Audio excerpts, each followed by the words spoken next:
Hey guys, this is Charles here with Rocky Mountain. Today we're going to show you how to install a Quiet-Glide skid plate from Tusk on your Polaris RZR 4-seat 900.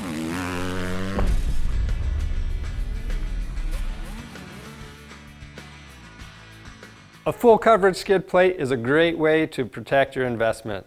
Now the Tusk Quiet-Glide skid plate not only gives you full coverage, but it's super tough.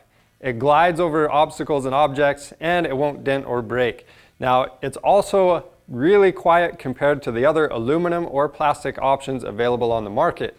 Now, Steve and I are going to go ahead and show you how to get this installed on your machine.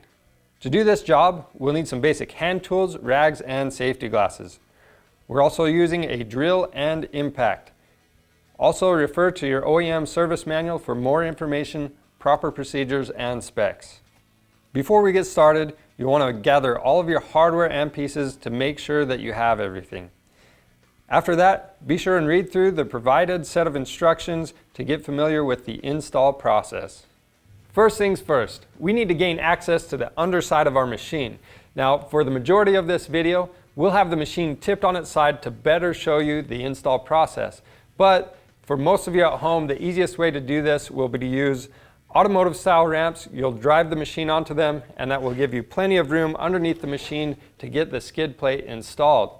Now, whatever method you use, just make sure it's safely supported, and that way you avoid damage to it or yourself. So let's go ahead and get started.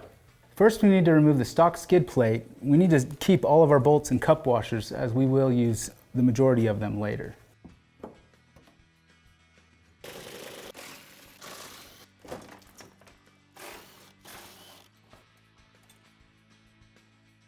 Now that we have the stock skid plate off, it's a good idea to go through and clean this whole area out. A lot of times sticks, branches, mud will get stuck up in there.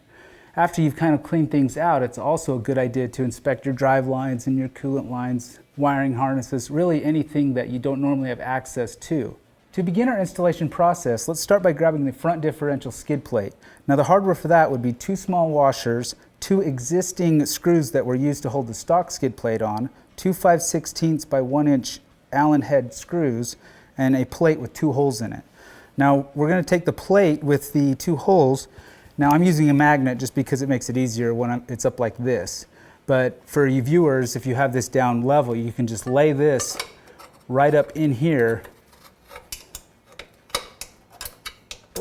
and you want to move it so that it sits right above these 2 holes like that. Now let's take the stock screws with the small washers, and we're going to install this skid plate in the front first. Now there's 2 holes in the frame that we will install these in. Now these are self-tapping screws, so you're essentially going to be tapping the screw into the frame while installing the front of the skid plate. Now you need to leave them loose, as we will tighten them up later. Now let's take the other 2 screws and screw them into the plate that we put in that had the 2 holes in it. Now again, you want to leave these loose, as we'll tighten them up later after we get the whole skid plate installed. Now let's take the 2 large sections of our skid plate, and we'll go ahead and lay them down and grab our frame rails, and we want to lay those out so that all of our holes line up with each other. Now these brackets fit together, and so this is why it's important to do this. So I'm going to go ahead and flip them over like this. Now if you look right here, you can see that this hole lines up with this one, and this kind of lines up with that. These are threaded, so let's take our 5/16 by 5/8 Allen flathead screws, and we're going to go ahead and screw the skid plate to the bracket.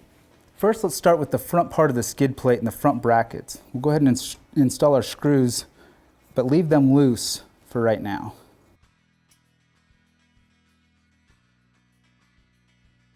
Now that I've got all these started, I want to tighten up the front 2, but leave the back one loose on both sides. Now let's grab the second section and install our frame rails the same way that we installed the front. Now that I've got all those started, we can go ahead and tighten all of these ones down on the second section of skid plate. Now when you tighten these up, they need to definitely be tight, but ideal would be as if they were nice and flush. So the next step is to install the center section of the skid plate. For this step, we recommend using a jack to help raise the center piece up to the machine. Now this is super helpful when attaching this piece with the hardware. We'll next start the 3 factory bolts and cup washers into the center piece of the skid plate. We'll leave those a little loose for now. We'll next adjust the front portion of the skid so the two front holes line up with the two holes in the frame.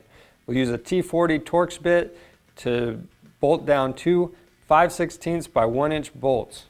The next thing we need to do is install the tube clamp. So what we'll do, we'll take the tube clamp, put it into place, and we'll take our M8 by 55 millimeter bolt with the washer and slide it through the slotted hole on the front lip of our skid. And we'll screw it into the billet tube clamp, but we're only going to do it a couple of turns right now. The next step is to use a jack to lift up on the skid plate, and we'll press this up into the frame tube. It will help to use a 2x4 or block of wood to do this. Now we can align our clamp with the mounting hole in the skid plate. To do this, we'll grab on the end of the bolt that's already partially threaded in, and then we'll take our M8 by 40 millimeter flathead Allen bolt and screw it in until it gets tight. After that, we can tighten the upper bolt. We'll next repeat all these steps on the other side. The next thing we need to do is install the main rear skid section. To do that, we'll use a jack, or you can use a helping hand, and we'll lift this up into place. We'll need to slide the leading edge under the back edge of the front main skid section. You might need to loosen the back bolt of the front midsection to get these pieces to fit together easily. We'll next use 3 of the factory skid bolts and washers to loosely attach the skid plate. We'll now take some thread lock and apply it to our 5/16 by 3/8 button Allen head bolts, and we'll attach the rear frame brackets to the front frame brackets. We'll next take our silver M6 by 20 millimeter flathead Allen screws and install them into the outer ends of our rear main skid. Don't tighten these all the way down yet. Next, take a T40 Torx bit and remove the 3 frame bolts on the side of the machine. We'll next need to put the frame bracket on our skid into position.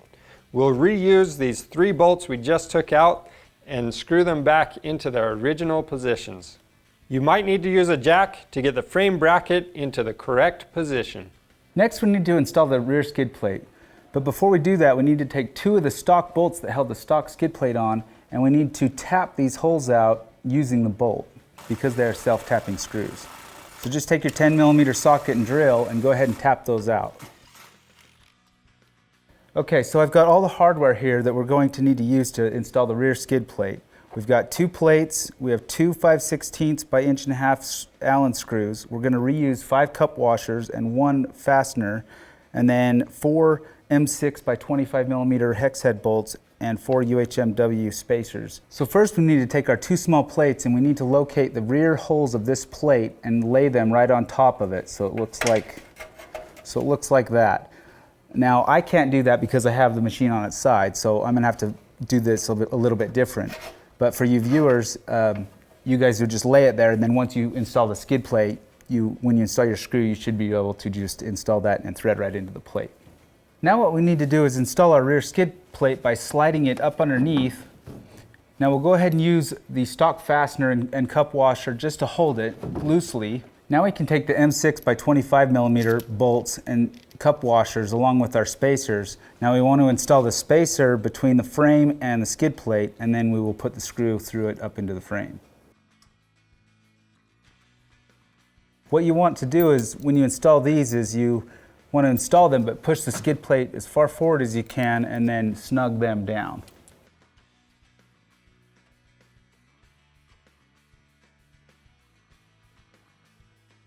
Now you may need to hold the plate with your hand just so that once you've started to tighten it up, it won't spin on you.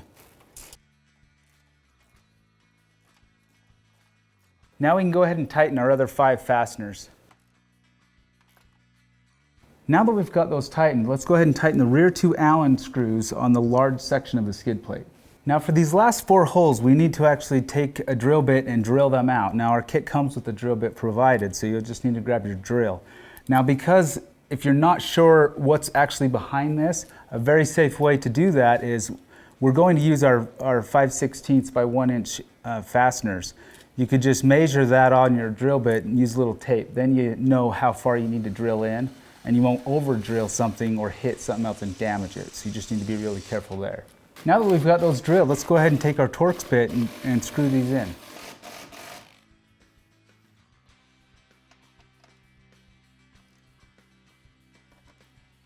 Now that we have the rear section of our skid plate all tight, we need to go back through all of the fasteners and make sure everything is tight. So now that we've got everything fit and fitted, we can go back through and tighten everything up.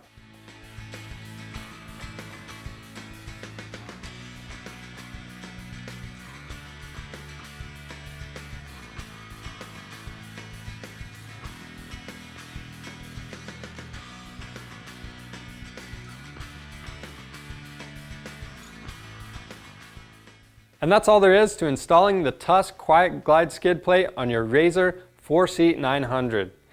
Now if you need any parts for your machine, check out our website. We have both OEM and aftermarket parts. Or if you have any questions about this video, leave them down in the comments below and we'll get back to you as soon as we can. Now, if you'd like to see this kind of video, check out our YouTube channel and subscribe. We have more side-by-side videos on there. Thanks for watching.